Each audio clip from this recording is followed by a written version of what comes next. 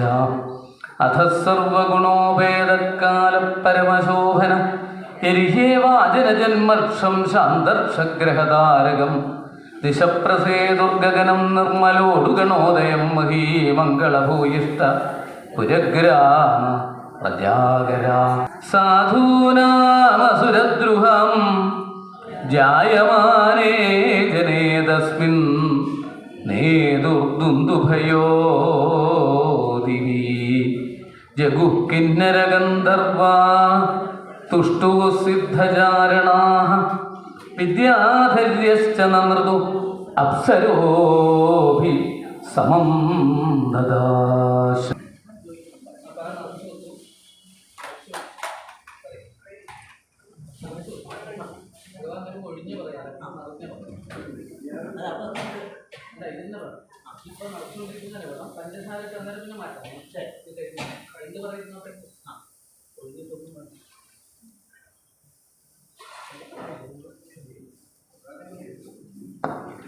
വിദ്യാധര്യശ്ച നർദുരപ്സരോഭിഃ സമന്തദാ മുമുജുർമുനയോ ദേവാസുമനാംസി മുദാന്വിതാഃ മന്ദം മന്ദം ജലധരാ ജഗർജുരനുസാഗരം. ശ്രീഹരേ നമഃ. നിശീഥേ തമവുദ്ഭൂതേ ജായമാനേ ജനാർദ്ദനെ ദേവക്യാം ദേവരൂപിണ്യം വിഷ്ണു സർവഗുഹാശയ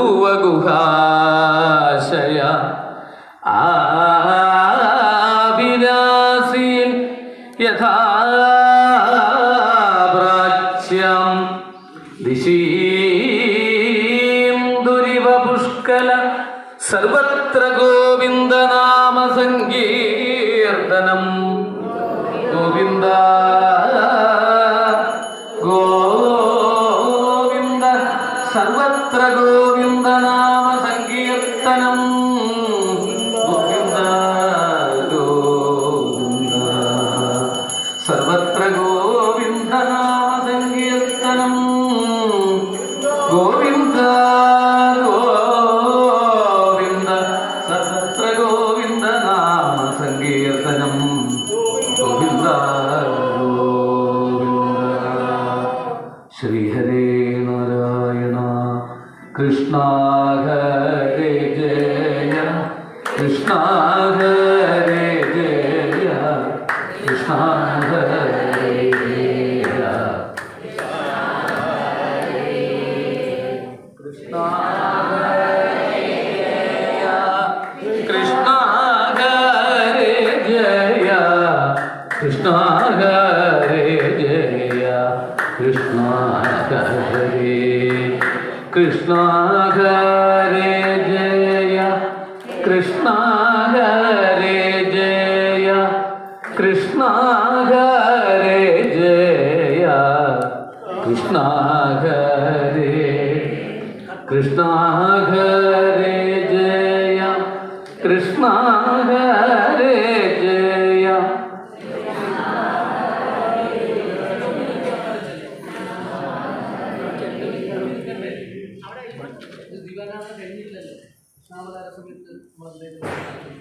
കൃഷ്ണ ഹരേ ജയ കൃഷ്ണ ഹരേ. കരിമൂകിൽ വന്നൻ കൂടലിനോട് അരികിൽ വന്നെപ്പോഴും കാണാകേണം. കാലിൽ ചീലമ്പും കീലുക്കി നടക്കുന്ന ബാലഗോപാലനെ കാണാകേണം. കൃഷ്ണ ഹരേ ജയ കൃഷ്ണ ഹരേ ജയ കൃഷ്ണ ഹരേ ജയ കൃഷ്ണ ഹരേ കൃഷ്ണ ഹരേ ജയ കൃഷ്ണ ഹരേ ജയ കൃഷ്ണ ഹരേ ജയ കൃഷ്ണ ഹരേ. കിങ്ങിണിയും വള മോതിരവും ചാർത്തി ഭംഗിയോടെ മുൻപിൽ കാണാകേണം. കീർത്തിയേറിടും ഗുരുവായൂർ വാഴുന്ന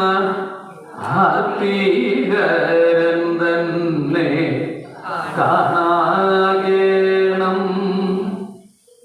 കൃഷ്ണ ഹരേ ജയ, കൃഷ്ണ ഹരേ ജയ, കൃഷ്ണ ഹരേ ജയ, കൃഷ്ണ ഹരേ. കൊഞ്ചിക്കൊണ്ടോരോരോ വാക്കരുളിടുന്ന ചഞ്ചല നേത്രനെ കാണാകേണം. കോലും കൂഴലുമേടുത്തു വനത്തിൽ പോയി കാലിമേക്കുന്നതും കാണാകേണം. കൃഷ്ണ ഹരേ ജയ, കൃഷ്ണ ഹരേ ജയ, കൃഷ്ണ ഹരേ ജയ, കൃഷ്ണ ഹരേ.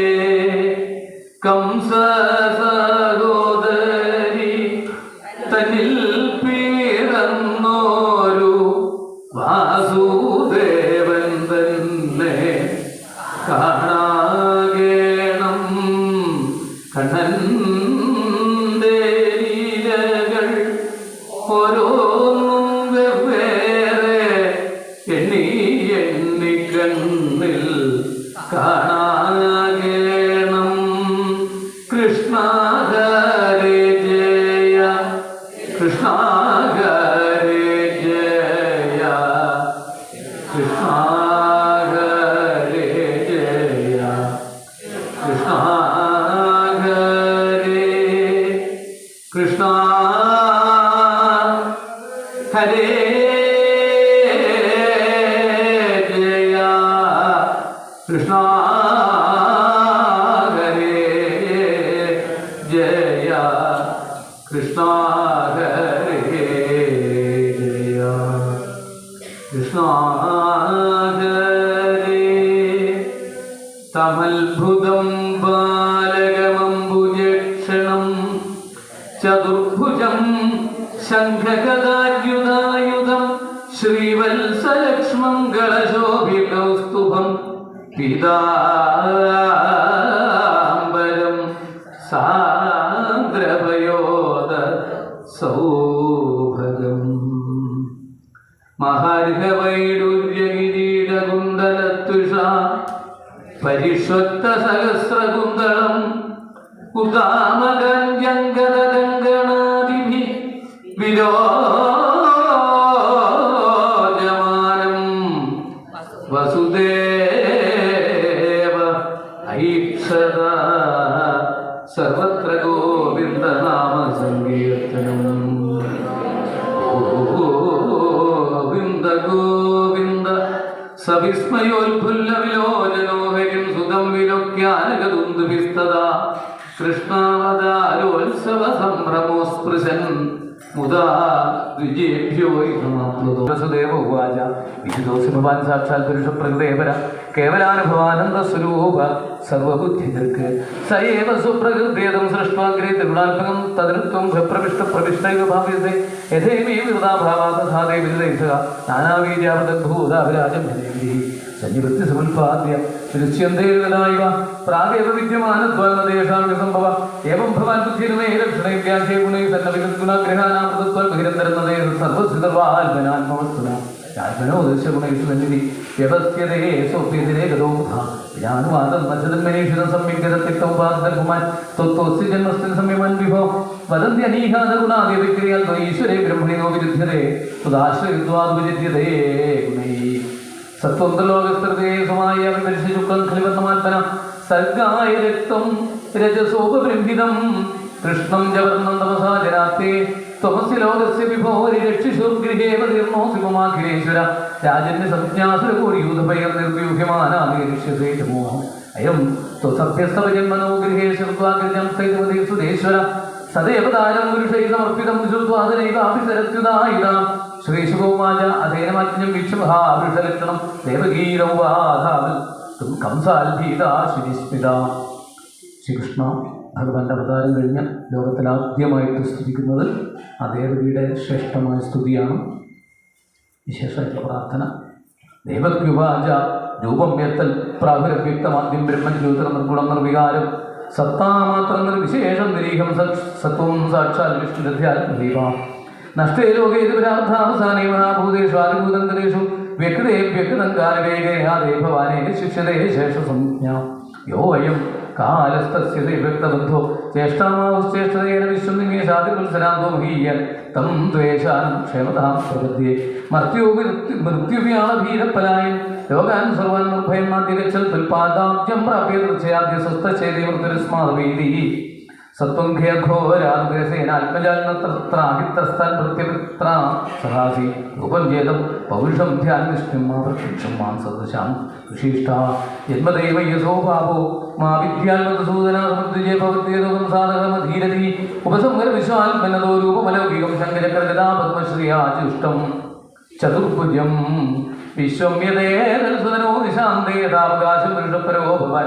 വിഭർത്തി സ്വയം മമ ഗർഭഗോപൂതഗോപർലോകസ്യ വിടംബരം വീര് ശ്രീഭഗവാൻ വാച ത്വമേവ പൂർവസർഗേ ഭൂപസ്യ സ്വയം ഭുവേസതി തഥായം സുഭാനാമ പ്രജാപതിരകൽമിഷ യുവാം വൈ ബ്രഹ്മണാദിഷ്ടോ പ്രജാസർഗേ ദാസനേമേന്ദ്രഗ്രാമം ദേവാദേവരന്തഭ വൈഷവാദാദവ ഹിമധർമ്മകാലഗുഹാനി സഹമാനോ ശ്വാസരോധനോദി ശീർണഭർണാഹാരോപശാന്തേന ചേതസ മത്തക്കാമാനഭീസന്തോ മനാരാധനീകൃതോ ഏവം വാം തപ്യതോക്തീവ്രം തപ പരമദുഷ്കരം ദിവ്യവരിഷ സഹസ്രാണി ദ്വാദശേർമദാത്മനോ തഥാപം പരിദുഷ്ടോ വരാപുരുഷാനഖേ പ്രസാശ്രദ്ധയാദിഭാഗ താതരാധമരതയോ കാമദിൽസയാമരേതം വരേദ്യുഗദേവ്യമ്മാദൃശോ വാം മൃതസ്സുത അനിഷ്ടത്തെ അമിവിഷയാവരപ്രത്യോജിതമ്പതി നവഭ്രാധേപവർഗം മേ മോഹിതോ മമായ ഗതേമയി വാം ലബ്ധ്വ പരം മത്സദൃശം സുതം ഗ്രാമ്യാൻ ഭോഗാനവിൽ ജാതാം യുവാം പ്രാപ്തവനോർദോ അദൃഷ്ടാന്യതമൻ ലോകേശീലവുകാര്യഗുണായി സമം അഹം സുതോ അമുഭവം കൃഷ്ണഗർഭൈതി ശ്രുത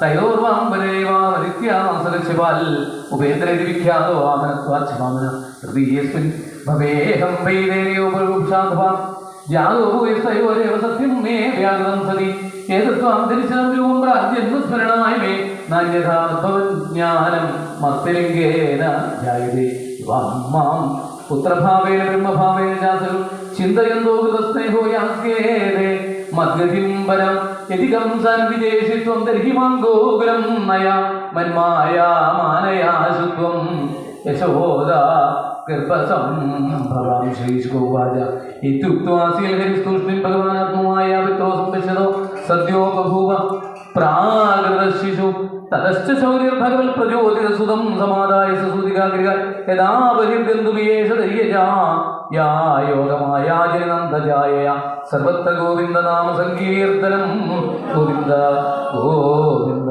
മേ നാരായണ ദേവി നാരായണ ലക്ഷ്മീ നാരായണ ഭദ്രേ നാരായണ അമ്മേ നാരായണ ദേവി നാരായണ ലക്ഷ്മീ നാരായണ ഭദ്രേ നാരായണ ശ്രീഹരേ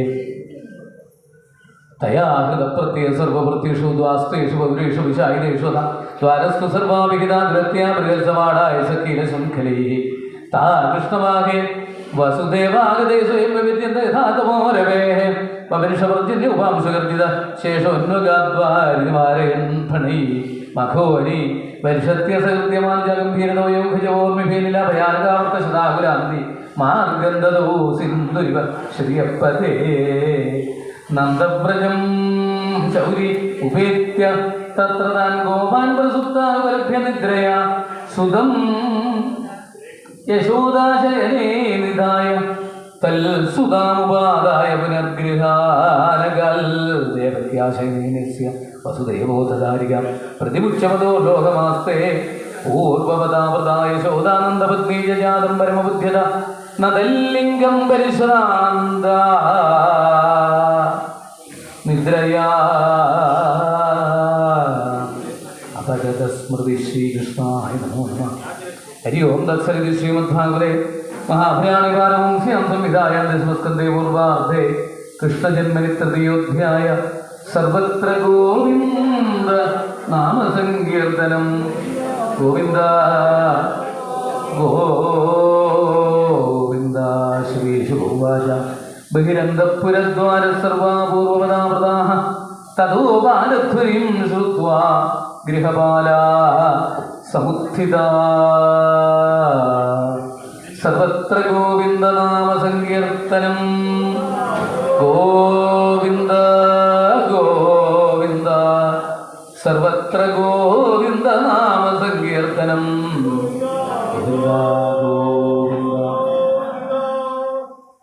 പൊന്നിൻ ചിങ്ങമാസത്തിൽ അഷ്ടമിയും രോഹിണിയും ചേർന്ന ശുഭമുഹൂർത്തത്തിൽ രണ്ടും കൂടിയുള്ള സുദിനത്തിലാണ് ഭഗവാൻ കംസൻ്റെ കാരാഗൃഹത്തിൽ അവതരിക്കുന്നത്. മൂളിപ്പാട്ടുകൾ പാടിക്കൊണ്ട് ആ പുഷ്പങ്ങളിലൊക്കെ തേൻ കുടിച്ച് വണ്ടുകൾ അങ്ങനെ മന്ദം മന്ദം പറക്കുന്ന സമയം, ബ്രാഹ്മണ ഗൃഹങ്ങളിൽ ഹോമധൂപങ്ങൾ ഇങ്ങനെ ബലം പിരിഞ്ഞ് പോകുന്ന സമയം ജനങ്ങളൊക്കെ കൃഷ്ണ അവിടുന്ന് അവതരിക്കണേ, ഭഗവാനെ അവതരിക്കണേ എന്ന് പ്രാർത്ഥിച്ചുകൊണ്ടിരിക്കുന്ന സന്ദർഭം സജ്ജനങ്ങളുടെ മനസ്സുകൾ പ്രസന്നമായി തീർന്നു. ദേവന്മാർ പുഷ്പവൃഷ്ടി ചെയ്തു. അർദ്ധരാത്രി സമയത്ത് സാധാരണ താമരയൊന്നും ഉണ്ടാവില്ല. പക്ഷെ ഭഗവാൻ അവതരിക്കുമ്പോൾ ആ ഭഗവാനോടുള്ള സ്നേഹവും വാത്സല്യവും കൊണ്ട് നമ്മളിങ്ങനെ കൂർപ്പിച്ച് നിൽക്കരുതെന്ന് ഭാവിച്ചുകൊണ്ട് താമര പോലും വിടർന്നു. ചന്ദ്രൻ അഷ്ടമിയിലാണ് പൂർണ്ണനായിട്ട് ഇങ്ങനെ കുതിച്ചുയർന്നതാണ്. അഷ്ടമി കിട്ടിയത് എങ്ങനെയാണെന്നല്ലേ, സാക്ഷാൽ മഹാദേവൻ തന്നെ പൂർണ്ണ ചൈതന്യമായിട്ട് ഭഗവാന് പറഞ്ഞു എൻ്റെ തിഥി എടുക്കണേ എന്ന് പറഞ്ഞു കൊടുത്തു. രോഹിണി കൊടുത്തത് ബ്രഹ്മാവാണ്. ഇതാണ് ഈ രണ്ടും സ്വീകരിച്ചത്. അങ്ങനെ അർദ്ധരാത്രി സമയത്ത് ദേവകി വസുദേവന്മാരുടെ പുത്രനായിട്ട് സർവീശ്വരനായ ഭഗവാൻ ആവിർഭവിച്ചു കംസന്റെ കാരാഗൃഹത്തിൽ. അവിരാസിയിൽ യഥാപ്രാച്യാം ദിശേന്ദ്രിവ പുഷ്കല. ആ സ്വരൂപത്തെ വർണ്ണിക്കാൻ കുറച്ച് പ്രയാസം നടത്തം. അത്ഭുതം ബാലകമംബുജക്ഷണം. ചെറിയ കുട്ടി എങ്ങനെയാണ് ജനിച്ചാലുണ്ടാവുക അതുപോലെയുള്ളൂ. ഉണ്ണി എങ്ങനെ തന്നെയാണ്. പക്ഷേ 4 കൈകളിലും ശംഖചക്ര ഗദാപത്മങ്ങൾ ധരിച്ച് അതിസുന്ദരമായ മന്ദഹാസത്തോടുകൂടി, ഗോപിക്കുറിയോടുകൂടി, പുലിനഖമാലയോടുകൂടി, വനമാലയോടുകൂടി, കൈവളകളോടുകൂടി, തോൾവളകളോടുകൂടി, കാൽവളകളോടുകൂടി, അതിസുന്ദരമായ ശ്രേഷ്ഠമായ അരമണിയോടുകൂടിയിട്ട് പീതാംബര പട്ടുടുത്ത് അനേകായിരം കോടി സൂര്യനെ വെല്ലുന്ന കിരീടധോരണി, അതായത് പ്രകാശം പരത്തുന്ന കിരീടത്തിൻ്റെ ആ പ്രഭാവത്തോടുകൂടി അത്ഭുത സ്വരൂപത്തിലുള്ള ബാലകൻ ശിവൽസലക്ഷണത്തോടുകൂടി കൗസ്തുഭരത്നത്തോടുകൂടി ദേവകിക്കും വസുദേവനും കാണിച്ചു കൊടുത്തു എന്നാണ്.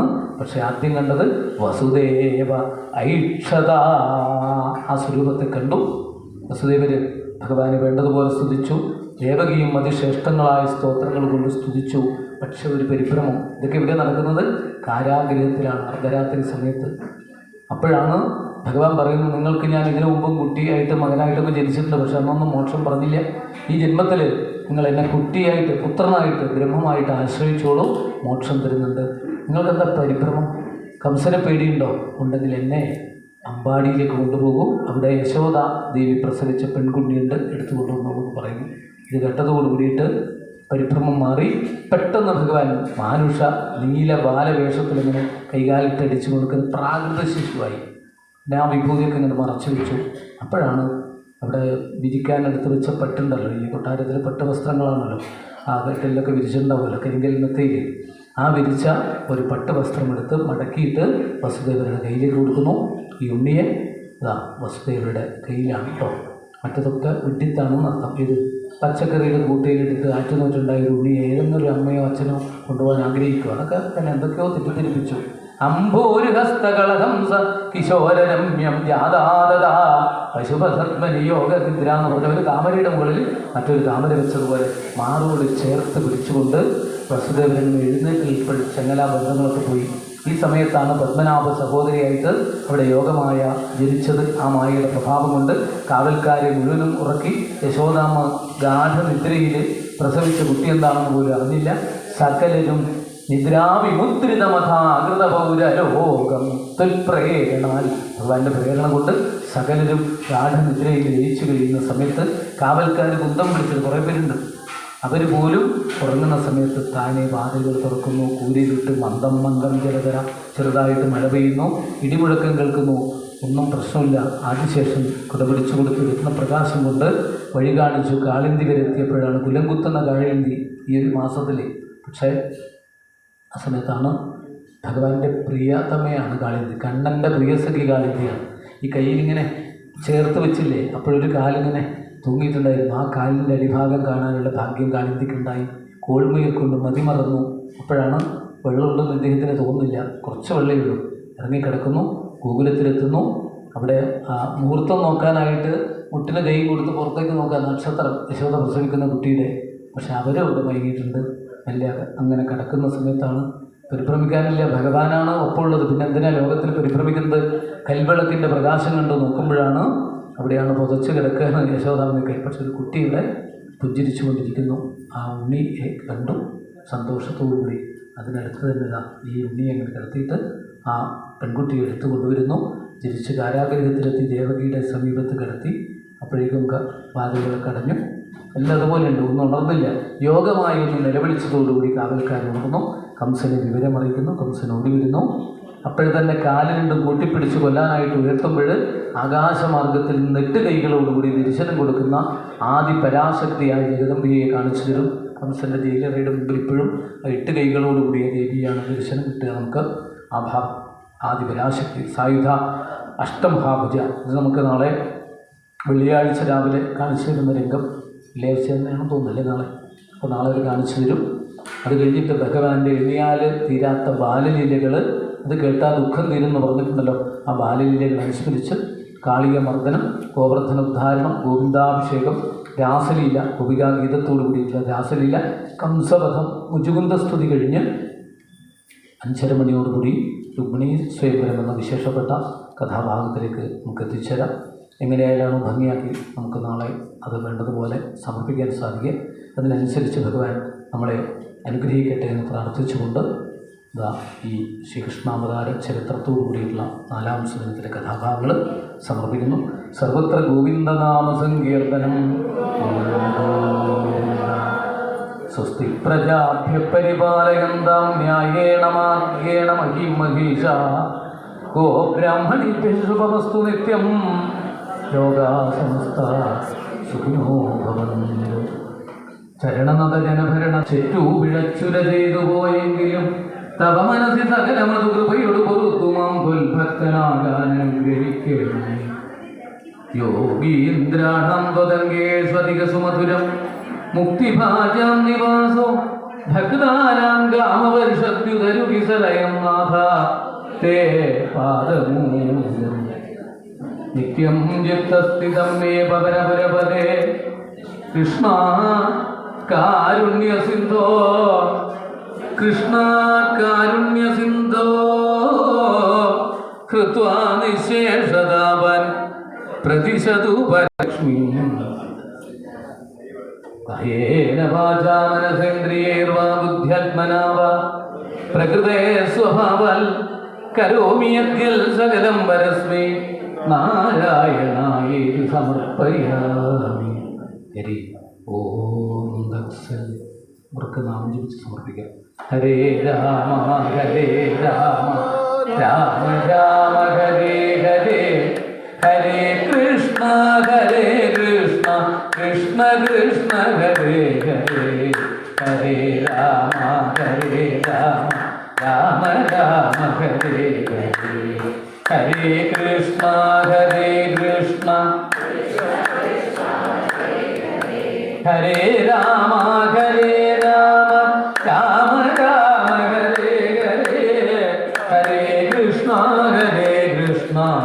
കൃഷ്ണ കൃഷ്ണ കുന്ദമുരാരേ ശരണം മേ തവ ചരണയുഗം. ദേവി മഹേശ്വരി പാർവതി ശങ്കരി ശരണം മേ തവ ചരണയുഗം. പവനപുരേശ രാധാ കൃഷ്ണ ശരണം മേ തവ ചരണയുഗം. ശംഭോ ശങ്കര സാംബ സദാ ശിവ ശരണം മേ തവ ചരണയുഗം. ശങ്കര ബാല പൊന്നയ്യപ്പ ശരണം മേ തവ ചരണയുഗം. രാമാരാഘവ ദശരഥനന്ദന ശരണം മേ തവ ചരണയുഗം. രാധാകൃഷ്ണ മുകുന്ദ മുരാരേ ശരണം മേ തവ ചരണയുഗം. സർവത്ര ഗോ